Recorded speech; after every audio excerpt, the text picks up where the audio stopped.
Hello everyone, my name is Alexis Martini.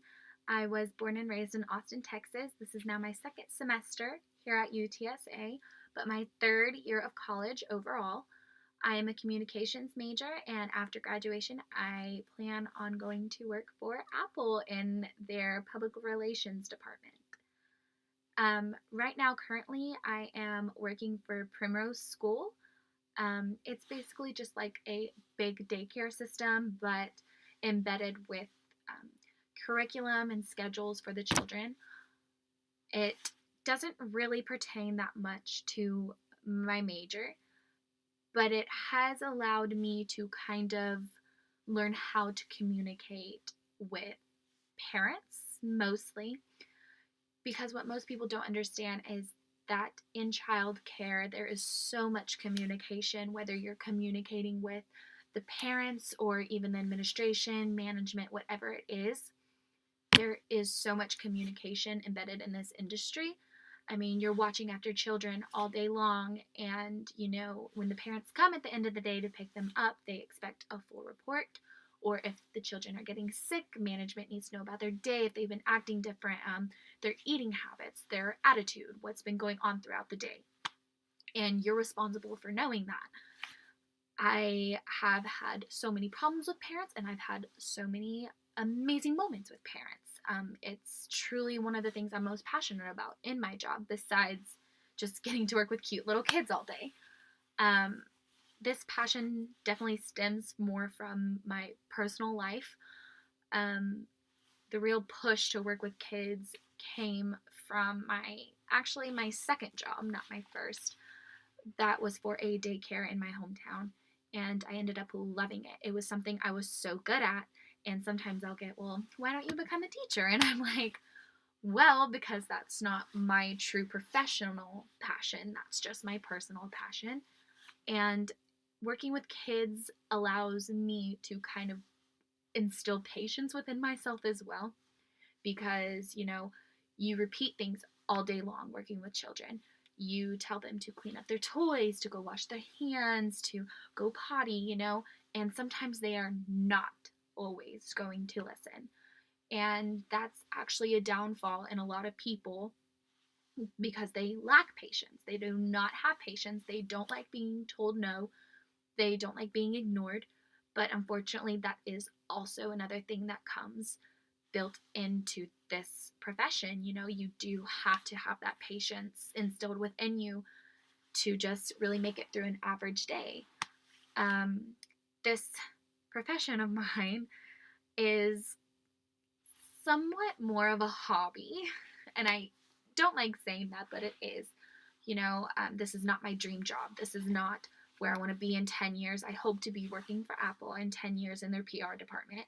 But right now I am also being trained by the admissions management at the school, who kind of guides me through tours and how she manages to get people to sign up despite how much tuition may be. And there are really complicated parents, and there are really chill, laid back parents. It's really a black and white industry when it comes to the parents as well, but she helps me navigate through learning how to spot those tiny imperfections and make them perfect within parents, so that way, okay, they look at it and they're like, when it comes down to it, this is where I want to be. And she helps me learn how to get the parents to that point when they just, at the end of the tour, they just know that this is the school I want my child at. This is where I want them to be. This is where they need to be. Whether that's introducing them to the curriculum that we provide, or maybe the fact that we provide lunches all day and snacks and breakfast, or just maybe playing outside and building social interactions. It's really, you have to pinpoint where you want to come in the conversation with the parents. You go through the whole tour, you go to sit down, talk numbers, talk, orientation when they bring their kids for the first day.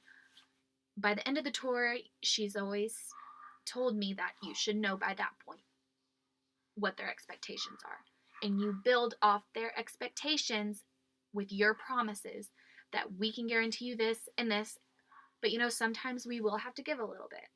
And that's completely understandable. And I have done tours, I've scheduled tours, I've been kind of like a Robin to her Batman on tours.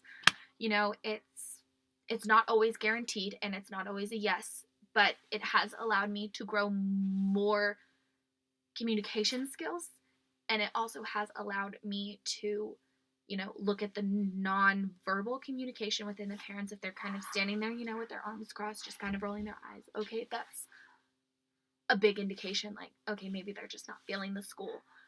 But, you know, if they're like really engaged and asking questions and smiling and laughing, then it's like, okay, you're doing it right. And so I feel like it's a good, we just complement each other really well, I would like to think. Um, but I love my job nonetheless. It's definitely grown on me. I've been there for over a year now. It's so much fun, and it has benefited me in so many ways that some people might not even be able to imagine. Um, I am also taking this class. My goals mostly are to learn how to communicate professionally, just because that is something I'm going to have to learn to do in the future for my job and my major, either way, and to expand my knowledge of my major. This is a big class for communication majors, and I know that I'm really going to love it because, hey, I'm a communication major. And then also to spot nonverbal communication. I used to be like a Sheldon from the Big Bang Theory. I used to be like the Sheldon of the world, where I'd just be like, okay, like I can't really spot sarcasm as well, or, you know, like I said earlier, the crossing of the arms, I'd just be like, oh, that's just comfortable for them, whatever. But hopefully after this class, I can spot that and the meaning of them more easily and not be so much of a Sheldon. I'm really excited for this semester, and let's have a great one. Bye.